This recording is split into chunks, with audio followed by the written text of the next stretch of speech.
Hello, Criminal Justice Research Methods class. My name's Sophia Flores. I'll be your instructor for the course. Feel free to just call me Sophia. I don't have my PhD yet.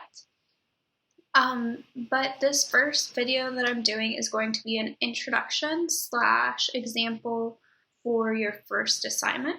And your first assignment is going to be to think about your own professional interests and how they might intersect with research. So not all of us want to be doing the study design and data collection and research methods and writing the papers, but as criminal justice scholars and as criminal justice practitioners, it is important to be skilled at reading literature because it will help make our jobs better even if we're not going into research per se. So I'll give examples of my own background and how research was helpful for me in my own professional experiences in an undergraduate. And then I also want you guys to think about, even if you're not going into academia, how research could be helpful for you. And I think something that's a real strength of our discipline of criminal justice is that I've met, through my own research experience, through my own professional experience, a lot of journalists and parole board members and law enforcement who, even though they don't do research on their own, they do teach. And in order to teach, it's really good to have foundations in research methods so that way you can help your students really be at the forefront of what people are debating, what people are talking about, because a lot of research is debate, is people talking about their opinions and backing them up with empirical claims.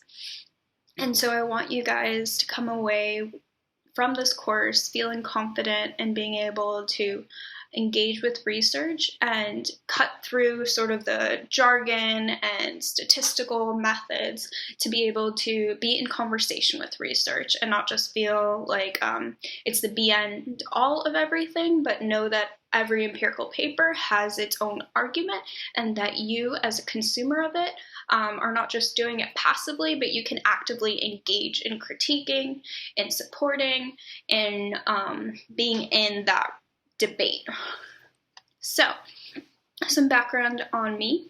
I originally grew up in Chicago, born and raised, Southwest Side. I love that city, have learned a lot from the city. And as I was growing up, my father was a police officer, and as a lot of you learned in your intro to criminal justice, there's a lot of stress and burnout, and I was really trying to understand the criminal justice system from my father's lens, and I also wanted to understand it not just from implementation law enforcement lens, but also of who the criminal justice system impacts. So in my undergraduate, I majored in public policy, and I also really tried to get myself in new programs of social services that were implemented within the criminal justice system. So I spent internship and summer times at two of the largest jails in the U.S., one of which is Cook County Jail in Chicago, and one of which is Rikers, New York City.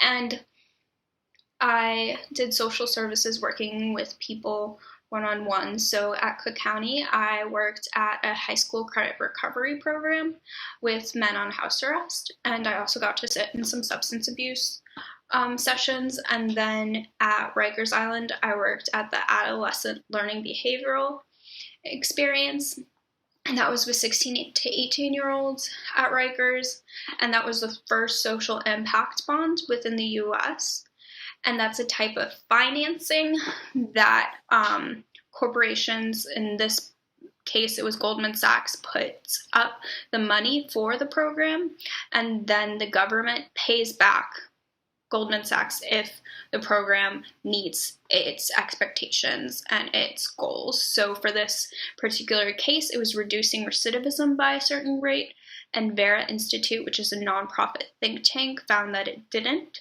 So the government did not pay Goldman Sachs back, and instead they got a loss for the program. And so in those instances, like, first of all, understanding the social impact bond, there's a lot of research on that. And the first criminal justice social impact bond was in Europe, and they did the whole financing mechanism of it is evaluation, which is very, very heavily leaning on research methods to try and isolate the particular program from the confounding variables to see like what the true impact of the program is. And so that's where I saw research methods there. And then there's also, when I was at Cook County, lots of social services try to do research on the most effective therapy, and also internally social services like Osborne Association, West Care, Gateway. Those are some big name social service providers for correctional facilities. They do internal reports, right? So they'll do client satisfaction surveys, program evaluation, employee satisfaction surveys to get a sense of how they're performing in their social service role. And I also got to work sort of on the grant making, or not grant making, but grant applying side of those social services, and a lot of nonprofits lean on empirical research to identify what the particular issues are that the foundations or financial backers are interested in, and get at the core and argue for why their particular program is effective and how they're addressing specific issues. So a lot of empirical data is used to support nonprofits' claims for funding. And so that is my undergraduate background. And after I graduated, I went to work at the Cook County, Chicago's county's finance accounting office, and I didn't like it too much. Research wasn't very large portion of it. It was more counting and filing, and it was not for me. So I moved to New Jersey about 5 or 6 years ago, and I worked at a small statewide foundation that funds public policy within New Jersey called the Fund for New Jersey. They fund a bunch of different issues on topics from criminal justice, immigration, school funding, labor, you name it. And as a person who works in the foundation world, a lot of my work relied on research. So researching what upcoming state topics were being talked about, what sort of empirical data are behind it, and what the core issues are, and also doing evaluations of nonprofits and their particular goals for grant funding. And so I didn't rely on academic journal articles as much. I leaned on them sometimes, but mostly it was publications by nonprofit think tanks and advocacy organizations and our own grantees. And if you're interested in doing more nonprofit research or think tanks, there is a lot of the people who are the senior research analysts are often have really heavy methods background and need to be the people designing the research, right? If you want to be a research assistant, you might not need as much of that background, but it's really helpful in writing papers to have a research methods background in that sphere. So I engage with that to a certain degree, but not so much. And I also did a lot of board meeting presentations and whatnot, so contextualizing the issues for our board and providing them research, and they were very heavily focused on research and facts to make decisions on who to fund.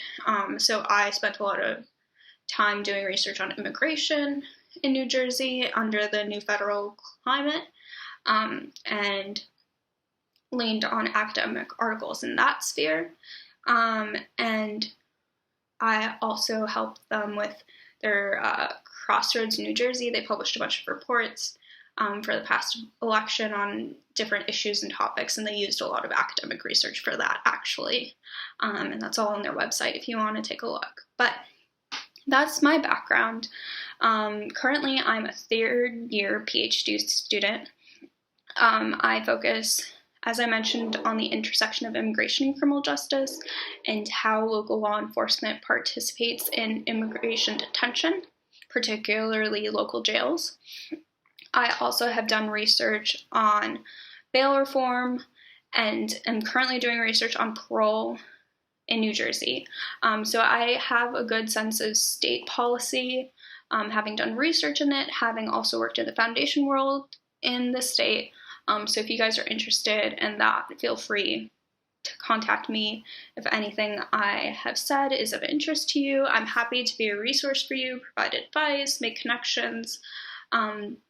But I wanted to give you an example of my background and also show you how research has intersected with it. And I look so forward to getting to know you all more and getting to know your backgrounds and for starting the course. And thank you.